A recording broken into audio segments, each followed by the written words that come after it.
अगर पिता भगवान का भजन करे तो अपने भाग्य और पुत्र के भी भाग्य को बदल कर जैसा चाहे वैसा कर सकता है। वो तो आएगा अपने ही कर्मों से, और उसमें दुख और सुख का अनुभव तुम्हारे कर्म उसमें सम्मिलित होंगे। अगर आपने पूर्व में जो जीव पुत्र रूप में आ रहा है उसके साथ अभद्र कर्म किए हैं, तो आकर के जीवन भर आपको जलाएगा, आपको दुख देगा।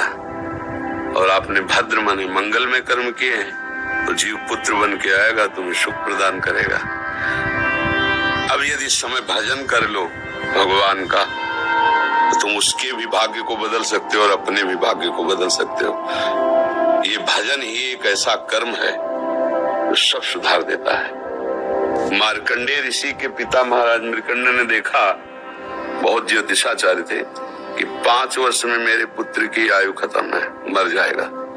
बड़ी चिंता हुई कि जीवन भर भजन करते रहे, तपस्या की। पहले प्रायः हम सब ऋषियों की ही संतान हैं, रहते गृहस्थ में थे पर पूर्ण ऋषि तपस्वी मुनियों की तरह हम सब ऋषियों की संतान है।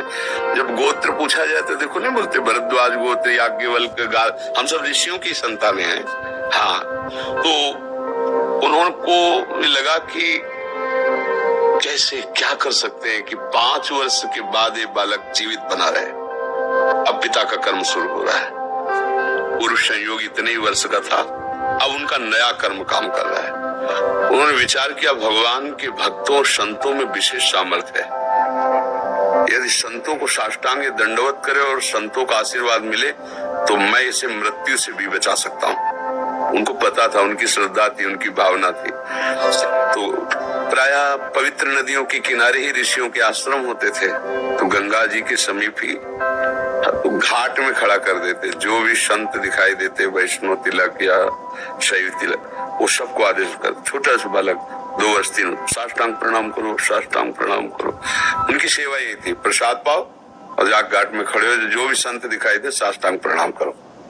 एक दिन प्रच्छन्न वेश से गुप्त रूप से सनक सनंदन सनातन सनत कुमार भी, अब आपको क्या पता कौन महात्मा किस कोटि का किस वेश में तुम्हारे पास बैठा है, या तुम्हारे संग वार्तालाप कर रहा है, या तुम्हें कभी मिल सकता है, हमारी दृष्टि नहीं है ना।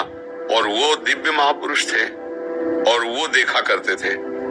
जो साष्टांग प्रणाम किया तो चारों संत वेश में थे, उनका चिरंजीवी भाव, बस वो आ गए।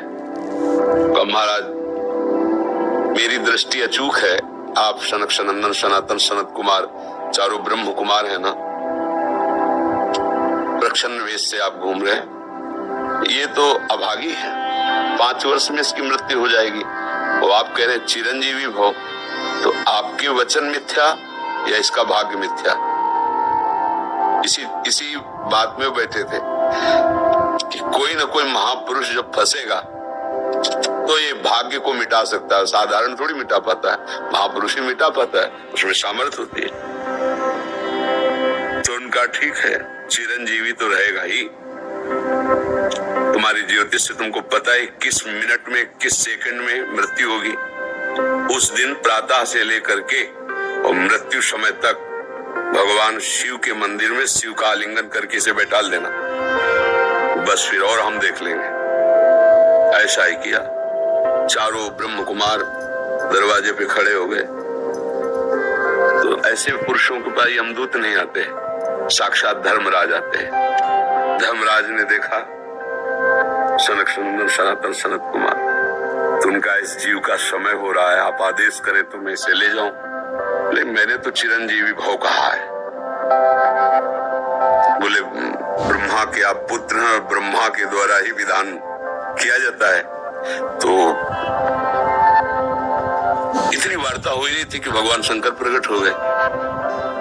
उनका कि कुछ बदलना नहीं है, 5 वर्ष की आयु ना, हाँ 5 वर्ष मेरी आयु के 5 वर्ष हुए।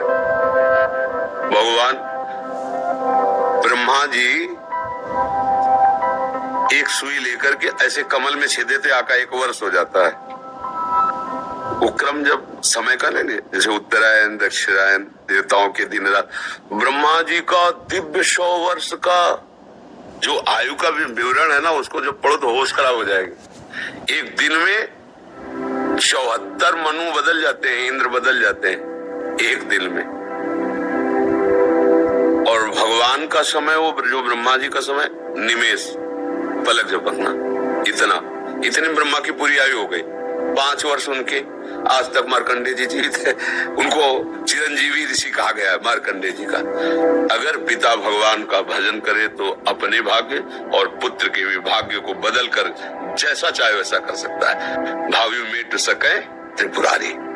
अगर भजन बल है तो फिर आनंद ही आनंद है, नहीं तो दोनों के कर्म संयोग से ही संयोग बनता है। तो मान लो पुत्र रूप में आ रहा है, अभी हमारा आपका पूर्व जन्म का कोई संयोग तो आपको देखते ही चिढ़ पैदा हो जाएगी। आप ऐसे वचन बोलेंगे कि मेरा हृदय जलने लगे ये आदमी क्यों आया हमारे सामने। वो हमारा कर्म है जो आपको भी जला रहा है, मेरे को भी जला रहा है, दोनों में द्वेष पैदा कर रहा है। और अगर अच्छा देखते ही ऐसा लगा कि मानो हमने बहुत समय से अपने प्रियजन को बाद में ऐसा लगता है तो हमारी बहुत प्रिय, और देखकर आनंद है। अब आप जाओगे खुशी हुई, हमारे खुशी हुई, क्या हुआ? कर्म ही सबको दुख सुख देता है और कुछ नहीं। अगर कर्म को कोई मिटा सकता है तो भगवान का भजन मिटा सकता है दूसरा नहीं। खूब प्रभु का आश्रय लेकर के उनकी लीला गायन करो, नाम जप करो, सब ठीक हो जाएगा।